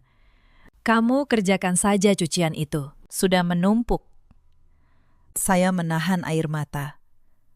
Dada saya masih penuh. Anak saya menangis di gendongan neneknya. Tapi saya disuruh mencuci. Saya melakukannya. Karena saat itu saya masih berpikir, mungkin kalau saya cukup sabar, semua ini akan berakhir. Yang membuat hati saya semakin perih adalah cara mereka memperlakukan anak saya sendiri di depan saya. Suatu sore, saya selesai memandikan bayi saya dan hendak memberinya susu. Wulan masuk, merebut botol dari tangan saya. Biar aku saja, katanya.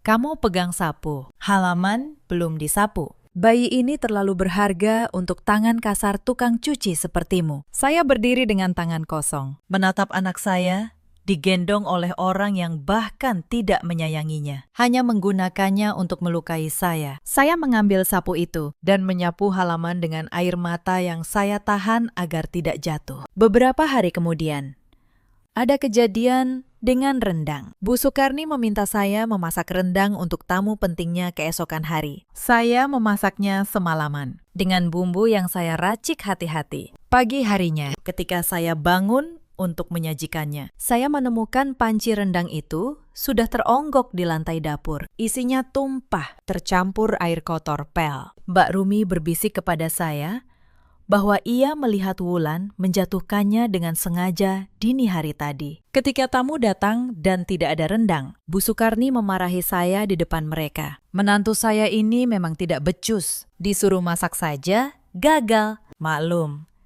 asalnya memang bukan dari keluarga yang tahu cara melayani. Saya menunduk, menerima semua kemarahan itu. Padahal saya tahu siapa yang menjatuhkan panci itu. Saya menyimpannya seperti seorang auditor menyimpan setiap temuan. Saya menyimpan setiap luka, lengkap dengan tanggalnya. Lalu ada hari ketika Bu Sukarni mengambil perhiasan saya. Saya punya beberapa gram emas, pemberian almarhumah ibu saya. Satu-satunya peninggalan beliau. Suatu hari, emas itu hilang dari kotak saya. Ketika saya bertanya, Bu Sukarni menjawab enteng. Oh itu, saya pakai untuk keperluan keluarga. Kamu kan menantu.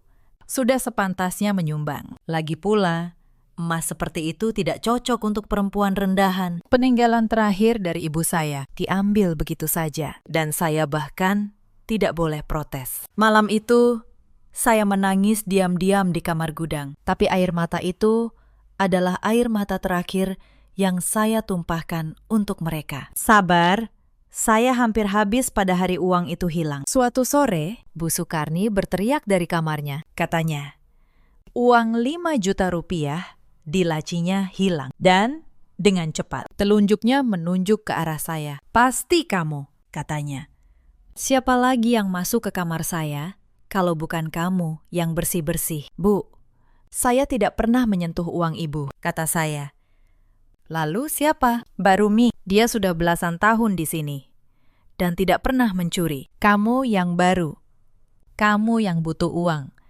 Dasar menantu nggak tahu diri. Wulan berdiri di belakang ibunya, menyilangkan tangan. Bibirnya melengkung samar. Dan di saat itulah saya tahu, dengan keyakinan seorang yang terbiasa membaca pola kecurangan, bahwa uang itu tidak benar-benar hilang. Itu dipindahkan untuk menyudutkan saya. Saya hampir membuka mulut, tapi saya menahan diri. Saya hanya berkata, "Baik, Bu, kalau Ibu mau, panggil saja polisi. Biar diperiksa." Wajah Wulan berubah sedikit. Hanya sedikit, tapi cukup untuk membuat saya yakin saya benar. Mereka tidak akan memanggil polisi, karena tujuannya bukan uang. Tujuannya adalah membuat saya tampak hina di depan keluarga. Setelah tuduhan pencurian itu, pengawasan terhadap saya semakin ketat. Bu Sukarni mulai melarang saya keluar rumah sendirian. Ia bilang takut saya membawa kabur barang-barang. Bahkan untuk kontrol kesehatan setelah operasi. Saya harus ditemani Wulan yang berdiri di samping saya seperti penjaga, mencatat kemana saja saya pergi. Telepon genggam saya pun mulai diperiksa. Suatu malam saya mendapati Wulan diam-diam membuka pesan-pesan saya saat saya tertidur. Mereka takut saya menghubungi seseorang. Mereka takut saya punya rencana. Padahal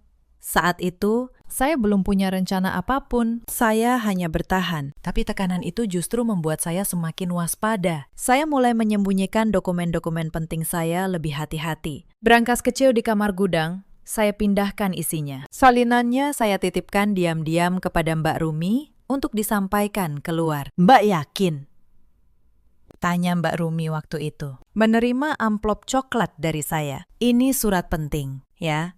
Mbak, sangat penting." "Mbak Rumi," kata saya pelan, "suatu hari nanti, surat ini yang akan menyelamatkan saya dan anak saya. Tolong simpan baik-baik." Mbak Rumi mengangguk. Ia menyimpannya seakan menyimpan nyawa saya sendiri. Beberapa hari kemudian, saya tidak sengaja mendengar percakapan yang membuat saya membeku. Saya sedang menjemur pakaian di belakang ketika suara Wulan terdengar dari ruang tamu, lewat jendela yang terbuka. Ia sedang menelpon seseorang. "Iya, Pakistan.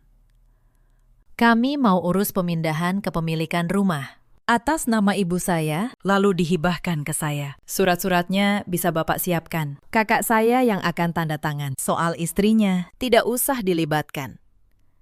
Dia tidak akan tahu." Saya berdiri diam memegang jemuran. Mereka sudah mulai bergerak. Mereka akan memalsukan jalur kepemilikan rumah yang bahkan bukan milik mereka. Yang mereka tidak tahu. Mereka sedang mencoba menghibahkan rumah yang sertifikatnya sudah lama, bukan atas nama keluarga mereka. Malam itu, saya membuka brankas kecil di kamar belakang. Saya keluarkan dokumen-dokumen yang sudah lama saya simpan. Sertifikat tanah, akta kepemilikan rumah, bukti penjualan apartemen saya, bukti transfer pelunasan utang almarhum bapak mertua saya. Semua lengkap. Semua ada tanggalnya. Semua ada tanda tangannya. Saya memotret semuanya. Lalu, keesokan paginya, dengan alasan kontrol bayi ke dokter, saya keluar rumah dan pergi menemui Pak Tirta, notaris yang dulu mengurus semua ini. Pak Tirta sudah berusia lanjut, tapi ingatannya tajam. Begitu saya menjelaskan apa yang terjadi, ia melepas kacamatanya dan menghela napas. "Bu Anindya," katanya pelan, "mereka tidak bisa menghibahkan apapun. Rumah dan tanah itu sah atas nama ibu. Secara hukum, merekalah yang selama ini tinggal di rumah ibu, bukan sebaliknya." Saya tahu itu, tapi mendengarnya diucapkan dengan suara seorang notaris membuat sesuatu di dalam diri saya akhirnya tegak kembali. "Lalu apa yang harus saya lakukan?" "Pakistan," tanya saya. Pak Tirta tersenyum tipis. "Kalau mereka mengajukan dokumen palsu, itu pemalsuan. Tapi ibu tidak perlu sampai ke sana. Ibu cukup datang membawa yang asli. Hitam di atas putih, selalu menang melawan mulut." "Bu, saya pulang hari itu dengan dokumen asli di dalam tas saya dan sebuah ketenangan yang sudah lama tidak saya rasakan. Tinggal menunggu mereka mengumpulkan keberanian untuk mengusir saya. Tapi sebelum hari itu tiba, ada 2 malam lagi yang membuat saya yakin bahwa keputusan saya benar. Malam pertama, anak saya demam tinggi, tubuhnya panas sekali. Ia menangis tanpa henti sejak tengah malam. Saya panik karena ia masih sangat kecil. Saya mengetuk pintu kamar Damar untuk meminta tolong mengantar ke rumah sakit. Damar setengah membuka pintu, matanya mengantuk. Besok pagi saja, Nindya. Aku capek. Lagi pula itu cuma demam biasa. Lalu ia menutup pintu lagi. Saya mengetuk pintu kamar Bu Sukarni. Ia membuka. Melihat cucunya menangis di gendongan saya. Lalu berkata, "Kamu ini ibu macam apa? Anak demam saja tidak bisa menenangkan. Sudah, bawa ke belakang. Jangan berisik, saya mau tidur." Pintu itu juga tertutup. Malam itu sendirian. Saya memesan kendaraan dan membawa anak saya ke rumah sakit terdekat. Saya menunggui infusnya sampai subuh, sendirian. Di kursi keras ruang tunggu. Tidak ada satupun dari keluarga itu yang menelpon untuk bertanya kabar. Di kursi itu, sambil memandang wajah anak saya yang akhirnya tertidur tenang, saya berjanji pada diri sendiri. Saya tidak akan membesarkan anak ini di rumah di mana ibunya diperlakukan seperti sampah. Malam kedua adalah malam arisan keluarga. Rumah penuh dengan ibu-ibu kerabat Bu Sukarni. Mereka datang dengan perhiasan dan tas mahal, duduk di ruang tamu.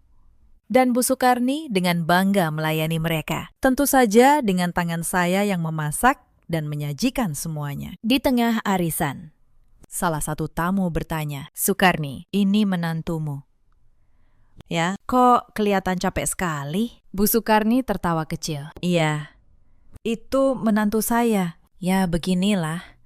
Namanya juga numpang di rumah orang. Setidaknya dia tahu diri, mau bantu-bantu. Daripada makan gaji buta, kan?" Para tamu tertawa. Saya berdiri di sana, memegang nampan. Dipermalukan di depan belasan orang asing. Wulan, yang duduk di antara para tamu, ikut tersenyum puas. Saya tidak menjawab apapun. Saya hanya membungkuk, meletakkan nampan, dan kembali ke dapur. Tapi di dapur itu, saya menggenggam pinggiran meja erat-erat, dan saya berkata dalam hati dengan tenang, sebentar lagi, semua ini akan selesai." Dan benar. 3 hari kemudian, Bu Sukarni mengumpulkan seluruh keluarga besar di rumah. Hari itu, rumah penuh. Ada paman, bibi, sepupu dari pihak Damar.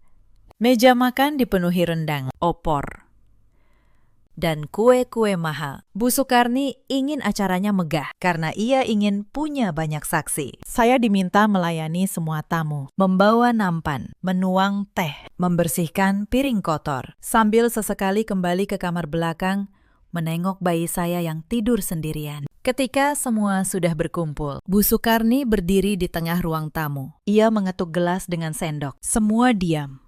"Saya kumpulkan kalian semua hari ini," katanya.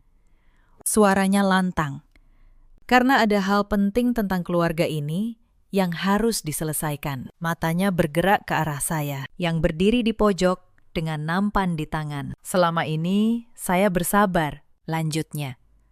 "Menantu saya ini, Anindya, tidak pernah benar-benar menjadi bagian dari keluarga kita. Ia menumpang di rumah ini. Ia bahkan dituduh mengambil uang saya. Saya sudah tidak tahan." Bisik-bisik terdengar di antara para tamu. Saya melihat beberapa wajah memandang saya dengan jijik. Sebagian lagi dengan kasihan. Wulan berdiri di samping ibunya, mengangguk-angguk.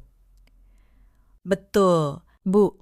Demi nama baik keluarga. Lebih baik diselesaikan sekarang." Bu Sukarni menatap saya langsung. "Anindya, di depan seluruh keluarga," saya katakan, "rumah ini milik kami. Kamu sudah memberi kami cucu, itu cukup. Sekarang saya minta kamu pergi dari rumah ini. Tinggalkan anak itu dan pergi.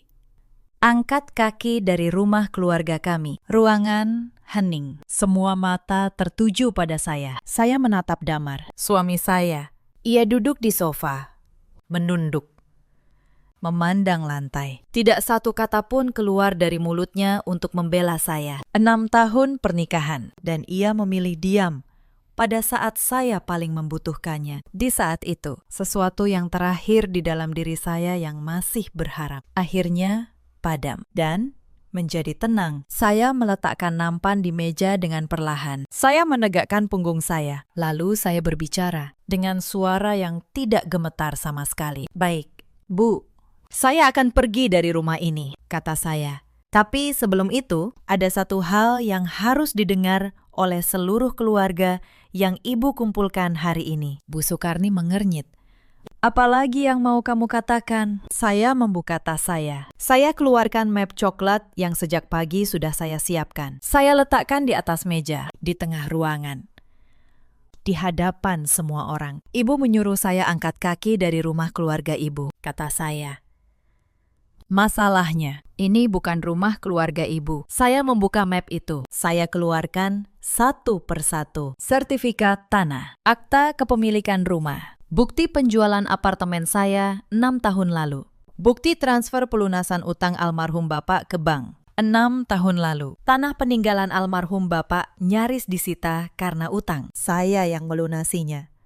Saya menjual apartemen saya, seluruh tabungan saya, untuk menyelamatkan tanah ini dan membangun rumah yang sekarang kita berdiri di dalamnya. Wajah Bu Sukarni mulai berubah. Dan karena saya yang membiayai semuanya, dengan persetujuan dan tanda tangan Damar sendiri. Seluruh sertifikat tanah dan akta rumah ini dibuat atas satu nama. Bukan nama Ibu, bukan nama Wulan.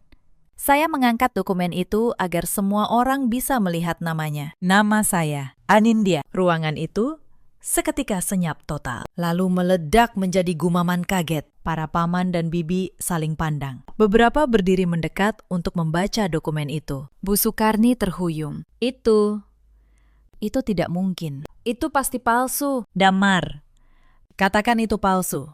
Semua mata berpindah ke Damar. Wajahnya pucat pasi, bibirnya bergetar. Tapi ia tidak bisa berbohong di depan dokumen yang ada tanda tangannya sendiri. Itu benar. "Bu," katanya akhirnya. Suaranya hampir tak terdengar. "Nindya yang membayar semuanya. Rumah ini memang atas namanya. Saya tidak pernah berani mengatakannya pada Ibu, Wulan."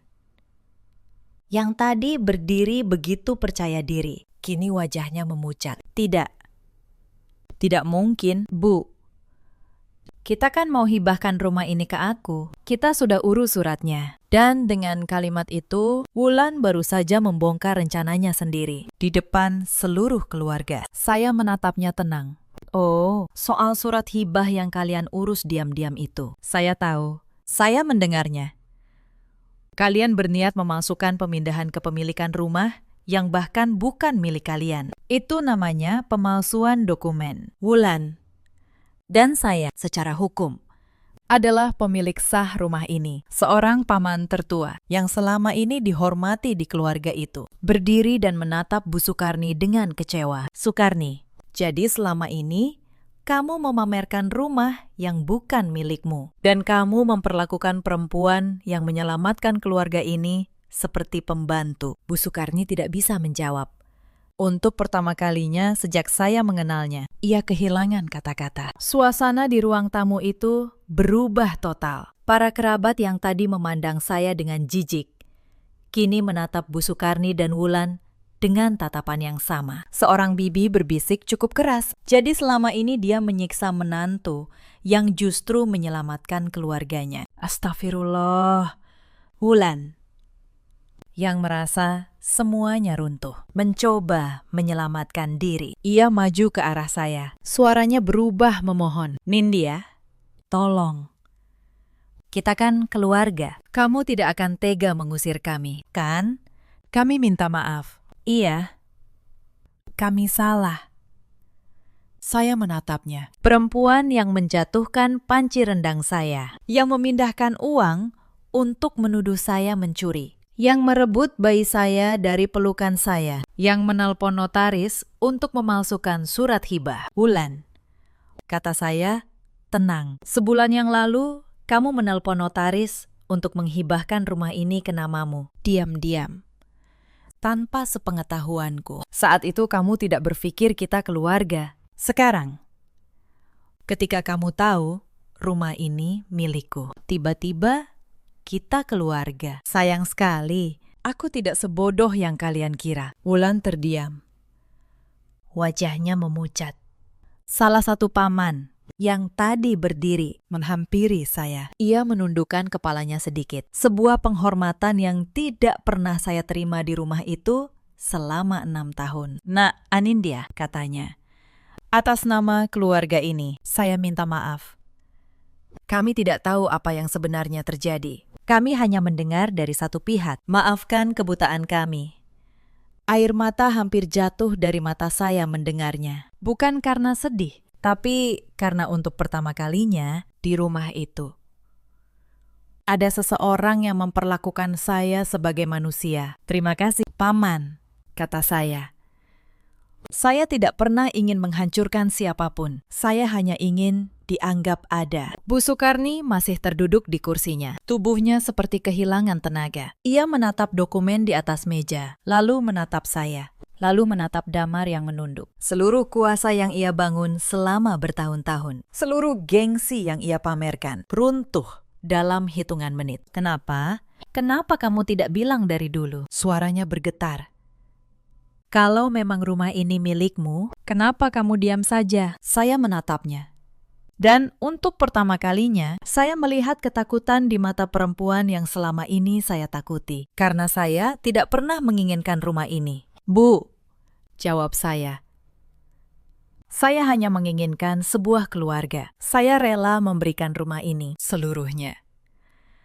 Kalau saja ibu memperlakukan saya seperti manusia, tapi ibu memilih harga diri ibu. Sekarang harga diri itulah yang ibu punya, bukan rumah ini." Bu Sukarni tidak menjawab. Air mata mengalir di pipinya yang keriput. Tapi air mata itu datang terlambat. Bertahun-tahun terlambat. Saya membiarkan keheningan itu berlangsung beberapa saat. Lalu, saya mengumpulkan kembali dokumen-dokumen saya, memasukkannya ke dalam map, dan menutupnya. "Ibu menyuruh saya angkat kaki," kata saya pelan.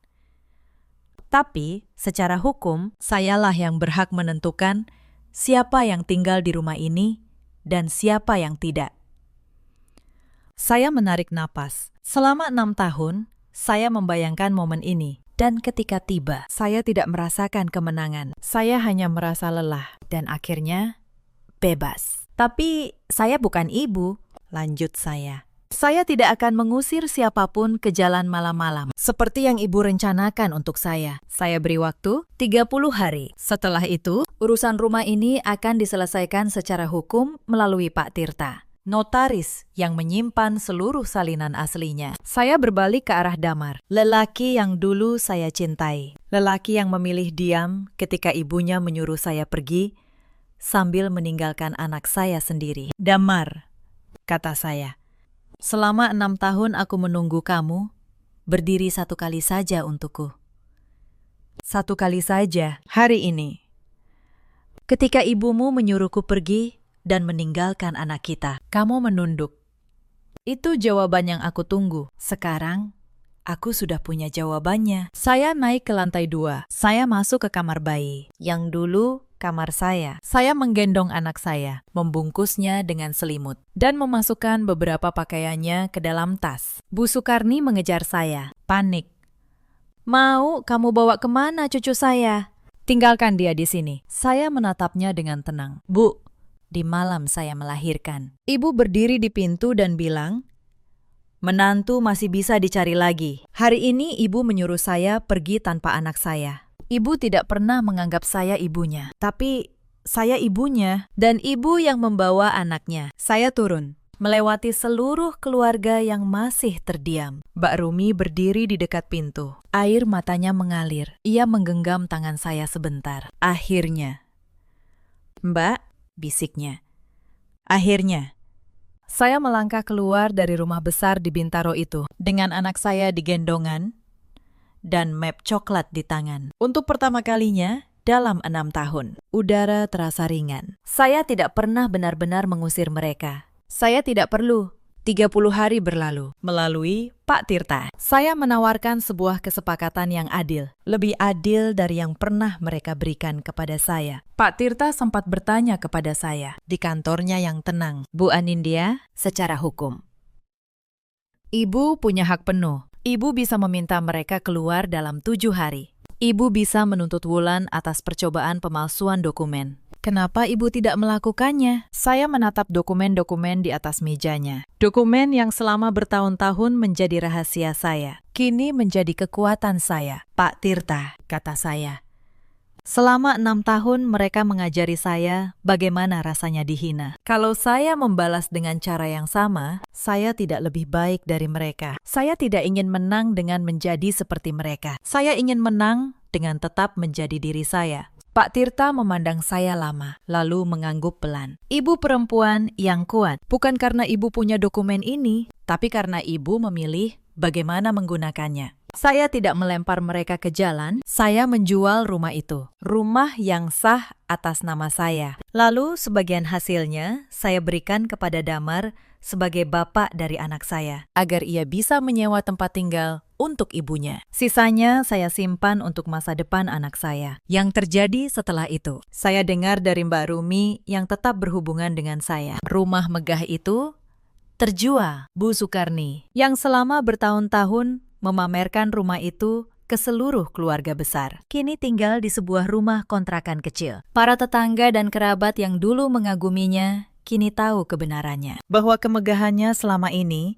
berdiri di atas pengorbanan menantu yang ia hina. Wulan, yang dulu bermimpi memiliki rumah itu, tidak mendapatkan apa-apa. Reputasinya sebagai perempuan yang mencoba memalsukan surat hibah tersebar di kalangan keluarga. Tidak ada lagi yang mempercayainya. Dan Damar beberapa kali mencoba menghubungi saya, mengirim pesan panjang berisi penyesalan. Ia bilang, ia baru sadar betapa berharganya saya setelah saya pergi, bahwa ia menyesal tidak pernah berdiri untuk saya. Saya membaca pesan-pesan itu, lalu saya membalas 1 kali dengan kalimat yang singkat. Penyesalan datang ketika semuanya sudah selesai. Aku menunggumu berdiri selama 6 tahun. Damar, kamu memilih untuk tidak. Sekarang aku memilih untuk diriku sendiri. Setelah itu, saya tidak pernah membalas lagi. Setahun berlalu, sejak malam saya melangkah keluar dari rumah itu. Sekarang saya tinggal di sebuah apartemen kecil di kawasan Tebet. Tidak semegah rumah Bintaro itu. Tapi ini rumah saya. Setiap sudutnya tenang. Tidak ada suara yang merendahkan. Tidak ada mata yang menatap saya seperti orang asing. Saya kembali bekerja. Firma tempat saya dulu menerima saya kembali. Dan kali ini, saya menerima posisi yang dulu saya tolak demi keluarga suami. Saya kini memimpin tim audit saya sendiri. Anak saya tumbuh sehat, ceria, dan setiap pulang kerja, ia menyambut saya dengan tangan terbuka. Suatu sore, saya duduk di balkon apartemen sambil memangku anak saya, memandang langit yang perlahan menguning. Mbak Rumi, yang kini sesekali datang membantu saya menjaga anak, duduk di sebelah saya. Mbak Nindya sekarang kelihatan lebih muda, katanya sambil tersenyum. Dulu di rumah itu, wajah Mbak selalu sedih. Saya tersenyum. Iya benar. Saya baru menyadari betapa berat beban yang saya pikul selama 6 tahun. Justru setelah saya meletakkannya, saya tidak membenci mereka. Sungguh. Membenci hanya akan membuat saya tetap terikat pada mereka. Saya hanya melepaskan. Bu Sukarni, kata Mbak Rumi. Kini hidup sepi di kontrakannya. Kerabat yang dulu mengaguminya jarang berkunjung. Ia sering duduk sendiri di teras, menatap jalan.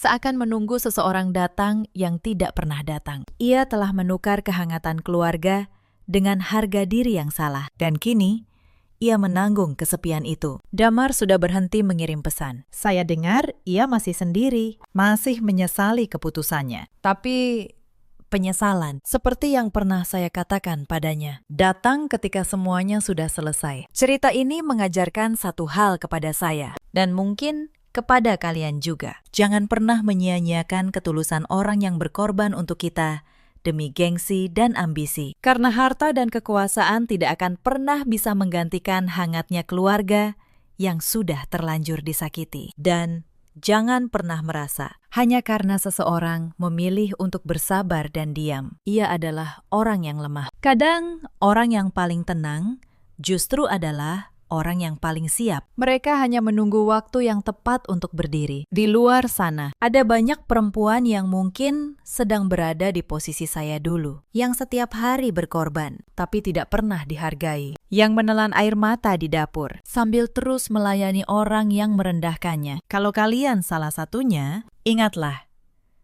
nilai diri kalian tidak ditentukan oleh orang yang menolak melihatnya. Ada juga banyak suami seperti Damar di luar sana. Lelaki yang baik, tapi memilih diam ketika orang yang mereka cintai dilukai. Diam pada saat yang salah adalah sebuah pilihan. Dan setiap pilihan punya harganya. Dan ada pula para ibu mertua seperti Bu Sukarni yang begitu takut kehilangan kuasa atas anak mereka, hingga mereka mendorong pergi orang-orang yang seharusnya menjadi keluarga. Pada akhirnya, ketakutan itulah yang membuat mereka benar-benar sendirian. Dalam hidup, kita selalu punya pilihan. Memilih untuk bertahan dalam luka, atau memilih untuk berdiri dan berjalan menuju tempat yang lebih layak bagi kita. Saya memilih berdiri, dan saya tidak pernah menyesalinya. Bagaimana dengan kalian? Pernahkah kalian berada di posisi yang sama? Ceritakan kisah kalian di kolom komentar. Jangan lupa, tinggalkan jejak. Dari kota mana kalian menonton? Terima kasih sudah menemani sampai akhir. Sahabat, sampai jumpa di kisah berikutnya.